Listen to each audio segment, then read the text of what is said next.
Blockchain. This word that seems to be on everyone's lips these days. It is technology behind cryptocurrencies such as Bitcoin.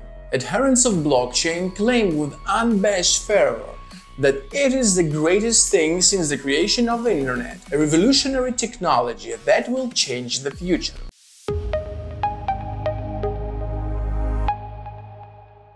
Blockchain is one of the key technologies that will lead to decentralization and democratization of innovation.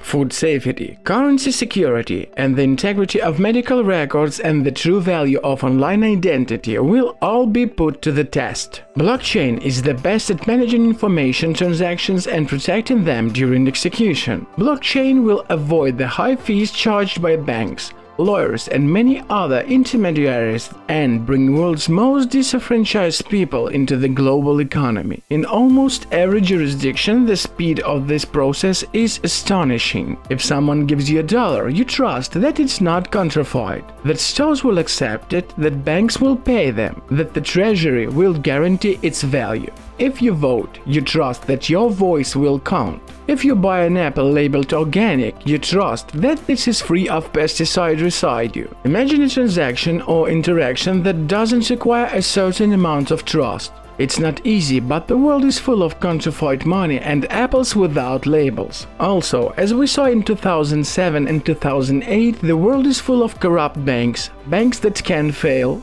banks that can take your credit and your money. It is no coincidence that the concept of blockchain was born in the wake of the financial meltdown.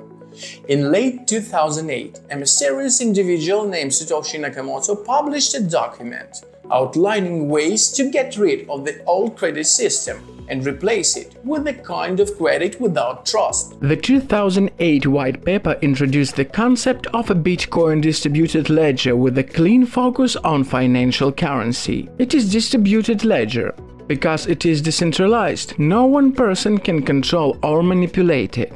It is a system that led to the emergence of virtual currency, and blockchain is the technology behind it. To this day, no one knows who Satoshi Nakamoto is or if he even exists as a person. But the idea behind blockchain is very powerful and works as flows. A block is simply a piece of information, a record of something, such as a quantity of currency. In the case of currency, such a record is called a ledger. Let's say you have 4 coins. If this record or ledger changes, for example, if you buy something with 1 coin, a new block is formed, linked to the first block, and the first block is blocked if you earn or spend more coins. The block cannot be opened or unlocked. In this way, the security of information is ensured. However, blockchain has another layer of security. Instead of managing information in a centralized location as banks do, blockchain stores copies of the same block on thousands or millions of individual computers that can communicate with each other. This is called decentralized network.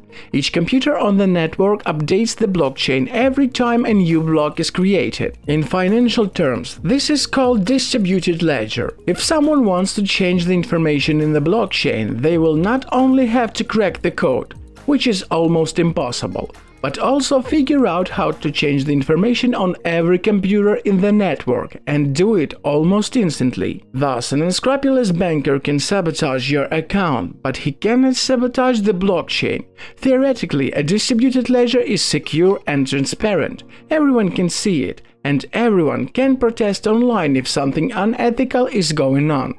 An e-book has hundreds, thousands or millions of copies. All these copies are updated when a transaction is made. So, for example, you can't deny any entry just because it's recorded in thousands of places. It's really very simple. But for many of us, it's not. Even blockchain enthusiasts sometimes admit that they do not fully understand what blockchain is. Luckily, giant stones on the tiny Pacific island of Yap can help us understand how blockchain and cryptocurrencies like Bitcoin work. Known as a Rai, they represent a symbolic form of currency that has been used on the island for centuries.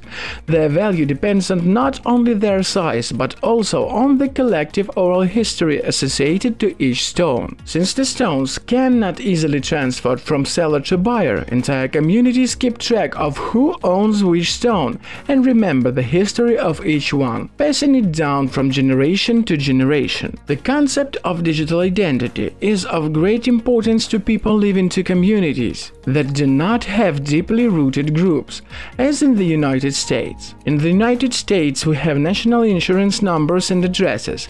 We also have bank accounts. This helps us identify ourselves.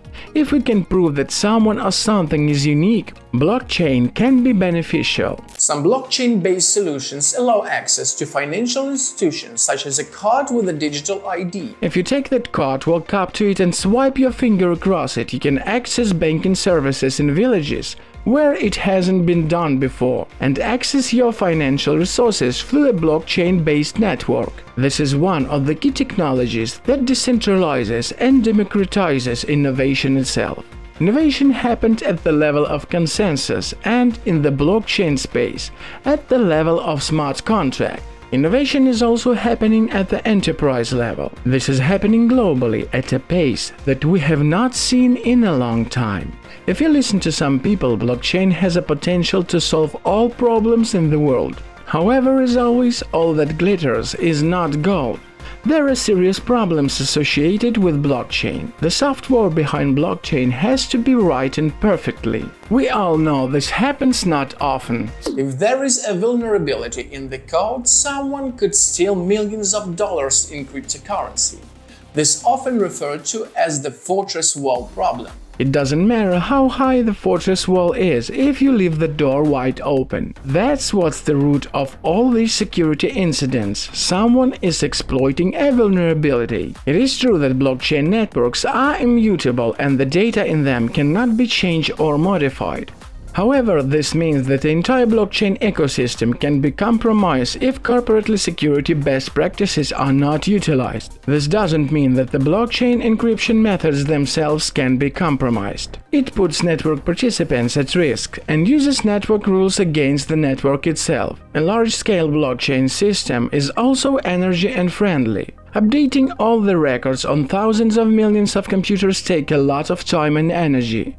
Experts estimate the energy required to generate new bitcoins, a complex calculation called mining, now exceeds the consumption of some countries. In conclusion, the blockchain is a technology that promises to bring a revolution to many areas of our lives, from finance to digital identity.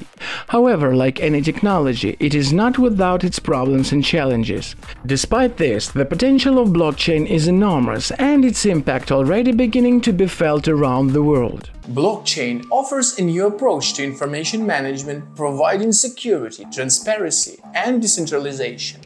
It can help eliminate middlemen, reduce fees, and enable the world's most vulnerable people to participate in global economy. However, like any technology, blockchain is not a panacea. Its successful application requires perfect software as well as the social understanding and acceptance.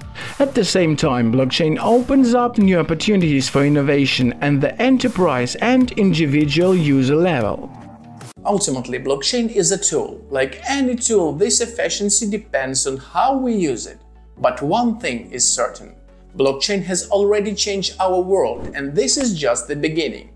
Thanks for watching. Don't forget to subscribe to our channel for more information about blockchain and other future technologies.